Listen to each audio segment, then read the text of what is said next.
আসসালামু আলাইকুম। আচ্ছা বাচ্চারা বলো, একটি প্রশ্ন করি তোমাদের।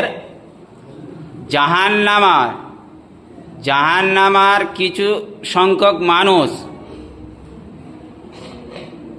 তাদের লাড়ি ভুঁড়ি বার হয়ে যাবে, সেই লাড়ি ভুঁড়ির চারপাশে ঘুরতে থাকবে। এটা কোন শ্রেণীর মানুষ? কে বলতে পারবে?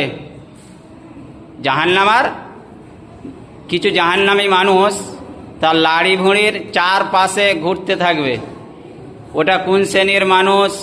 কে বলতে পারবে?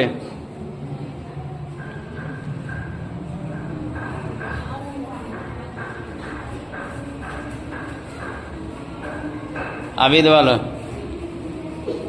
যে আলেমরা আমল করেনি সেই ব্যক্তি।